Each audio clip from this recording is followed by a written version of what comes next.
সবাইকে। আজকে আমরা আলোচনা করব প্রাণীর বিভিন্নতা ও শ্রেণীবিন্যাস অধ্যায়ের সবচেয়ে গুরুত্বপূর্ণ টপিক কিংডম অ্যানিমেলিয়ার 9টি মেজর পর্ব নিয়ে। এইচএসসি ও অ্যাডমিশনে সবচেয়ে বেশিবার যেই টপিক থেকে এই অধ্যায় থেকে প্রশ্ন আসে সেটা হচ্ছে এই 9টি মেজর পর্ব নিয়ে। তো আজকে এই ক্লাসটা আমরা তিন ভাগে ভাগ করব। প্রথম ভাগে আমরা এই 9টি পর্বের 4টি করে বৈশিষ্ট্য শিখব। তো সবার প্রথমে আমরা আগে পর্বগুলোর নাম জেনে নেই।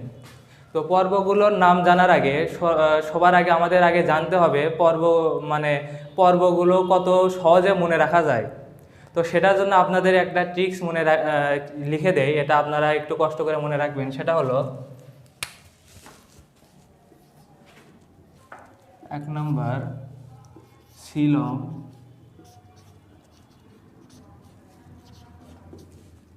2 নম্বর সংগঠন,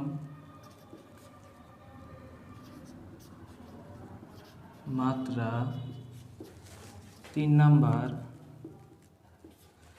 প্রতিসাম্যতা,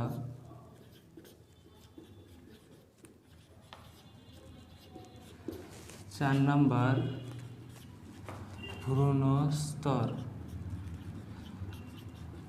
তো আগে জানতে হবে এই সিলমটা কি। সিলম হচ্ছে প্রতিটি জীবদেহে যে ফাঁকা গহ্বরপূর্ণ অংশ থাকে সেটাকে সাধারণত সিলম বলা হয়। এই সিলমটা এই 9টা পর্বের সবগুলোতেই দেখা যায়, 2-1টা পরিফেরা বাদে এই বাকি সব পর্বটিতে এই সিলমটা দেখা যায়। এখন সিলম সাধারণত 3 প্রকার হয়ে থাকে। একটা হচ্ছে ইউসিলোমেট,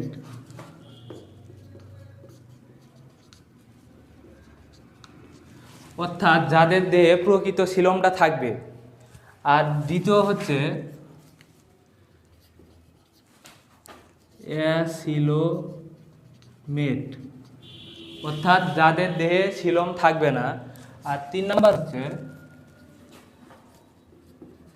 সিউডো সিলোমেট, মানে যাদের দেহে অপ্রকৃত বা ভ্রান্ত সিলম থাকবে। এখানে এই পরিফেরা, নিডারিয়া এবং প্লাটিহেলমিনথিস এই 3টার দেহে সাধারণত সিলম থাকে না। তো এই জন্য এই 3টাকে সাধারণত অ্যাসিলোমেট বলা হয়।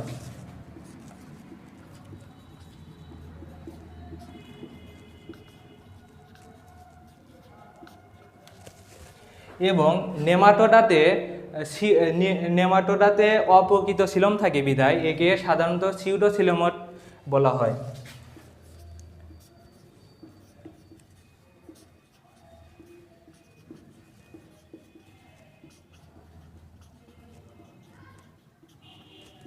এবং মোলাস্কা থেকে করডাটা পর্যন্ত বাকি সবারই প্রকৃত সিলম থাকে, এ কারণে একে ইউসিলোমেট বলা হয়।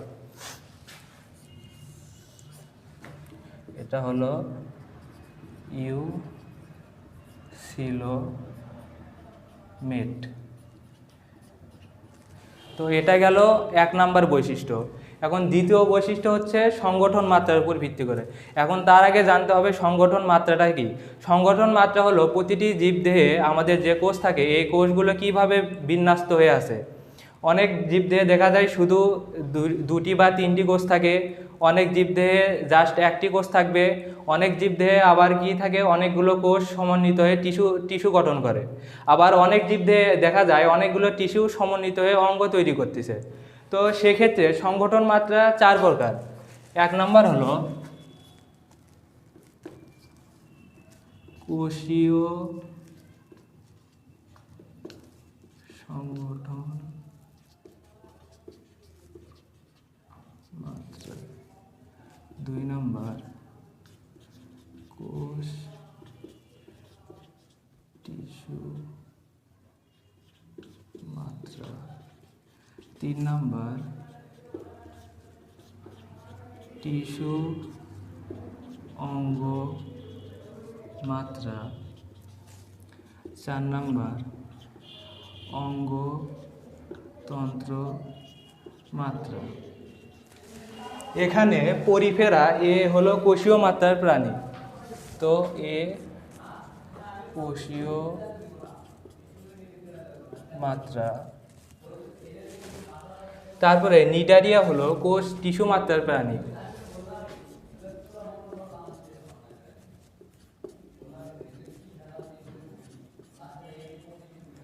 অর্থাৎ এখানে অনেকগুলো কোষ একত্রিত হয়ে টিস্যু গঠন করে। 3 নাম্বার প্লাটিহেলমিনথিস হলো টিস্যু অঙ্গ মাত্রার প্রাণী। টিস্যু অঙ্গ মাত্রা। এবং নেমাটোডা থেকে করডাটা পর্যন্ত বাকি সব হলো অঙ্গতন্ত্র মাত্রার প্রাণী। অঙ্গ তন্ত্র মাত্রা। এখানে কি হয়, এখানে অনেকগুলো টিস্যু মিলিত হয়ে অঙ্গ তৈরি করে এবং অনেকগুলো অঙ্গ একত্রিত হয়ে তারা নিজেদের বিভিন্ন শরীরবৃত্তীয় কার্যাবলী সম্পন্ন করে। তারপরে আমরা দেখব প্রতিসাম্যতার উপর ভিত্তি করে এই 9টা পর্বের বৈশিষ্ট্য। তো এখানে পরিফেরা এ সাধারণত অপ্রতিসাম্য। অপ্রতিসাম্য। নিডারিয়া এ সাধারণত ওরীয় প্রতিসাম্য দেখা যায়। নিডারিয়াতে ওরীয় প্রতিসাম্য। এবং পরিফেরা প্লাটিহেলমিনথিস থেকে করডাটা পর্যন্ত এদের সবারই দ্বিপার্শ্বীয় প্রতিসাম্যতা দেখা যায়।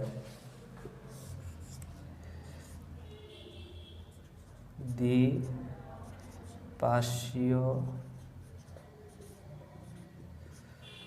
প্রতিসাম্য।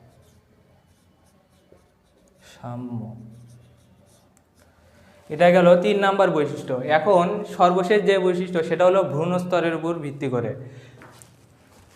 এখানে সাধারণত পরিফেরার কোনো ভ্রূণস্তর নেই। কোনো ভ্রূণস্তর নেই। নিডারিয়া এই 9টা পর্বের মধ্যে শুধু নিডারিয়াই হলো দ্বিস্তরী পর্বের প্রাণী।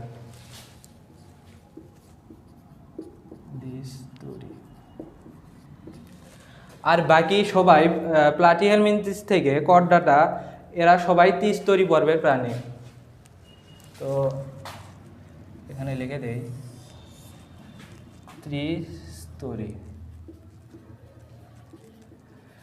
তো এটা গেল 4 নাম্বার বৈশিষ্ট্য। এখন আপনাদের যদি বলা হয় যে নিডারিয়া পর্বের 4টি বৈশিষ্ট্য লেখো, আপনারা জাস্ট এই 4টা মনে রাখবেন। 4টা মনে রাখলেই 4টি বৈশিষ্ট্য আপনাদের শেখা হয়ে যাবে। এখন 4টি বৈশিষ্ট্য যদি লেখা যায়, আমরা এখানে লিখি যে জাস্ট 4টা দেখে আমরা লিখতে পারবো। নিডারিয়া পর্বের 4টি বৈশিষ্ট্য। তো এগুলো মুখস্থ করার কোনো দরকার নাই, জাস্ট 4টায় আপনারা লক্ষ্য রাখবেন। তো 1 নাম্বার নিডারিয়া কি দ্বিস্তরী পর্বের প্রাণী। তো লিখলেন দ্বিস্তরী।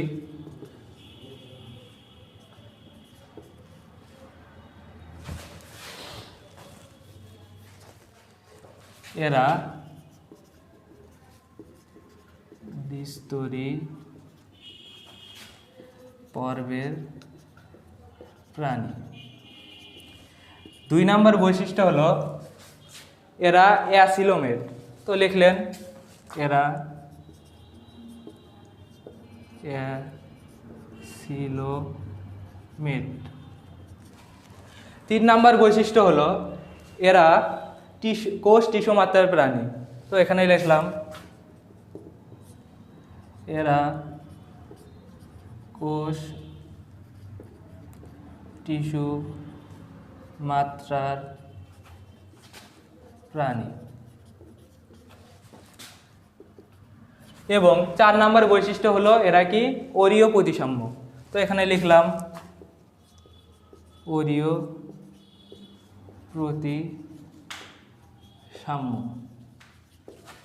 এভাবে আপনারা এই 9টি পর্বেরই 4টি বৈশিষ্ট্য জাস্ট এই 4টা মনে রাখলেই পড়তে পারবেন। আপনাদের এখানে আলাদাভাবে মুখস্থ করার কোনো দরকার নেই, জাস্ট 4টা আপনারা একটু 2-3 বার বাসায় ভালো করে পড়লে এই প্রতিটা 9টা পর্বেরই 4টা করে বৈশিষ্ট্য খুব সহজেই বলতে পারবেন।